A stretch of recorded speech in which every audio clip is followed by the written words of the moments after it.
مولایا صلی وسلم۔ اللہ نے تمہیں پیسے دیے ہیں، نئی گاڑی تم نے خریدی ہے، چھوٹے بچے کا جوتا کیوں باندھ دیا آگے تم نے؟ جوتا باندھنے سے اگر یہ ایکسیڈنٹ سے، حادثے سے گاڑی بچ سکتی ہوتی ہے تو پھر پاکستان کے جتنے پی آئی اے کے جہاز ہیں سب پر باندھ دینا چاہیے، سب پہ جوتے لٹکے ہوئے ہیں۔ عجیب تم نے فلسفہ تراشا، کسی نے جو ہے وہ کالی رنگ کی پٹی باندھ دی نیچے، اس سے اس کو نظر نہیں لگے گی۔ گھوڑے کے پاؤں کے نیچے جو کھری لگی ہوئی ہوتی ہے، کچھ لوگوں نے اپنے گھروں میں وہ باندھی ہوئی ہوتی ہے کہ اس سے ہمارے گھر کے اندر کوئی مصیبت نہیں آئے گی، کوئی تکلیف نہیں آئے گی۔ کسی نے ہنڈیا اپنے گھر کے اوپر الٹی رکھی ہوئی ہوتی ہے، یہ ہنڈیا بچا لے گی، اور میاں ہنڈیا کیا بچائے گی تجھے؟ اللہ کے قہر سے کچھ نہیں بچا سکتا۔ جب تمہارے اوپر کوئی مصیبت نازل ہونی ہے تو کچھ نہیں بچا سکتا۔ اگر بچنا چاہتے ہو تو پھر اللہ سے استغفار کرو، اللہ تعالیٰ کی تسبیح کرو، اللہ کی تحلیل کرو، میرے حضور پہ درود پڑھو، پھر دیکھنا کہ مصیبتیں ٹلتی ہیں یا نہیں ٹلتی۔ تو یہ خام خواہ کے رکیے، اور یہ عامل لوگ جو ہیں ان کا تو کام ہی یہی ہے، ان کا کام چلتا ہے لوگ ذوف الاعتقادی میں مبتلا رہے ہیں، اور یہ کہہ دیتے ہیں کہ آپ کے خاندان میں ایک منحوس عورت ہے، یہ اس کا کیا ہوا ہے، تو کوئی نہ کوئی منحوس تو پہلے ہی انہوں نے طے کر رکھی ہوتی ہے، فوراً ذہن وہاں جا کلک ہو جاتا ہے۔ اس کا نون سے نام شروع ہوتا ہے، اس کا کاف سے نام شروع ہوتا ہے، اس کا جیم سے نام شروع ہوتا ہے، تو پورے خاندان میں کسی کا نام کاف، نون یا جیم سے تو شروع ہوتا ہی ہوگا، یا دوستوں میں، تو فوراً ذہن جو ہے ادھر منتقل ہو گیا۔ اب یہ بابا جی نے بتا دیا ہے، ہاں ہاں ہاں اس نے یہ بات کی تھی، کچھ باتیں یاد آنے لگی، اس کاف سے شروع ہونے والے نام کے ساتھ نفرت پیدا ہو گئی۔ اس بابے نے نفرت کا کاروبار کیا، اس نے تو 100 روپے 200 روپے لے لیے، لیکن دو انسانوں کے اندر نفرت ڈال دی۔ اس کا گریبان کل قیامت کے دن پکڑا جائے گا۔ ان ملنگوں کے پاس، ان ذوف الاعتقادی کو پھیلانے والوں کے پاس کبھی نہ جاؤ۔ تمہیں مصیبت پڑی ہے، تمہیں لگ رہا ہے کہ شاید میرے اوپر جادو ہے، تو پڑھو نا سورہ بقرہ، جادو جڑ سے اکھڑ جائے گا۔ 40 دن اپنے گھر میں سورہ بقرہ پڑھو، برکت ہوگی۔ کہتے ہیں مولوی صاحب 40 دن تو نہیں پڑھی جا سکتی، 2.5 پارے، ہمیں کوئی تعویذ ہی کرتے ہیں، ہم شارٹ کٹ چاہتے ہیں نا، روزانہ صبح 2.5 پارے سورہ بقرہ پڑھے، یہ تو ہم سے نہیں پڑھی جائے گی، تو آپ کوئی تعویذ ہی لکھ دیں۔ کاروبار میں برکت نہیں، میں کہتا ہوں پڑھو نا سورہ واقعہ، 3 رکوع ہیں، برکت ہوگی۔ ہم کہتے ہیں ہمیں تعویذ ملنا چاہیے، بس وہ ہم گلے میں رکھ دیں، بٹوے میں رکھ لیں، پرس میں رکھ لیں، اور ہمارا کام ہو جائے، ہمیں کچھ بھی نہ پڑھنا پڑے، ہمیں وضو تک نہ کرنا پڑے، نماز نہ پڑھنی پڑے، اور برکت ہو جائے۔ ایسے برکت تو نہیں آتی۔ اس لیے چھوڑو ان کی جان، آؤ قرآن مجید پہ آؤ، آؤ سجدوں پہ آؤ، آؤ دعاؤں پہ آؤ۔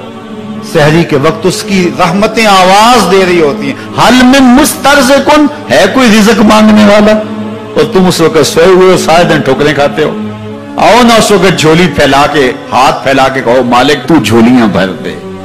تو پھر دیکھنا، میرا بیٹا سالم مشرکین کی قید میں ہے اور میں فاقوں کی حالت میں ہوں، تو فرمایا آل محمد کے پاس ایک سیر جو ہیں، بس اس کے علاوہ ہمارے پاس بھی کھانے کے لیے دنیاوی اسباب نہیں ہیں۔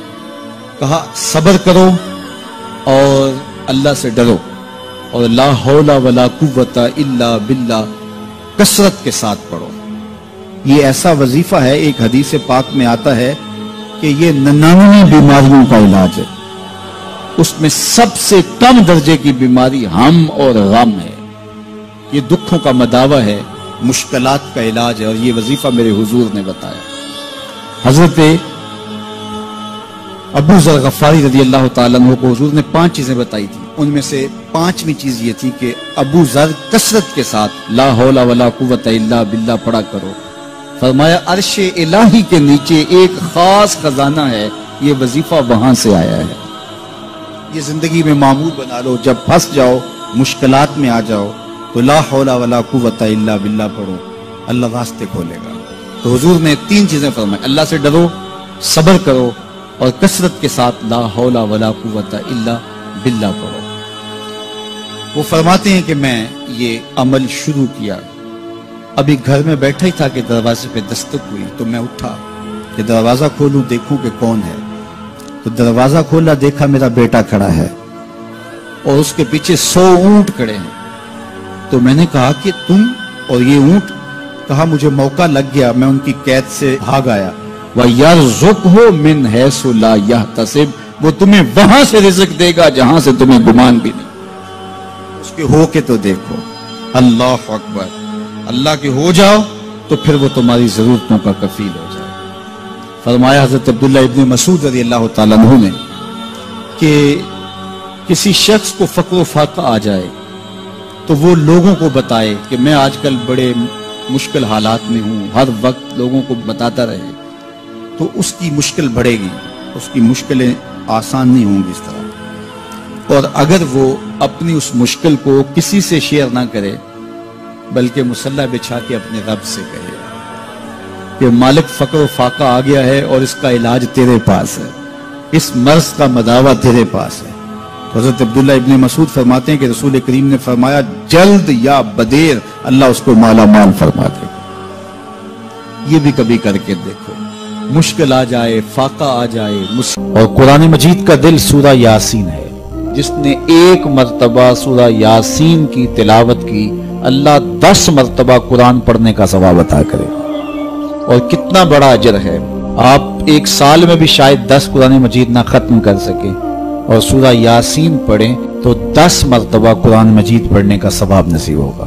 تو اپنی صبح کا آغاز سورہ یاسین سے کیا کریں، نماز فجر کے بعد اشراق تک سورہ یاسین پڑھ لیا کریں۔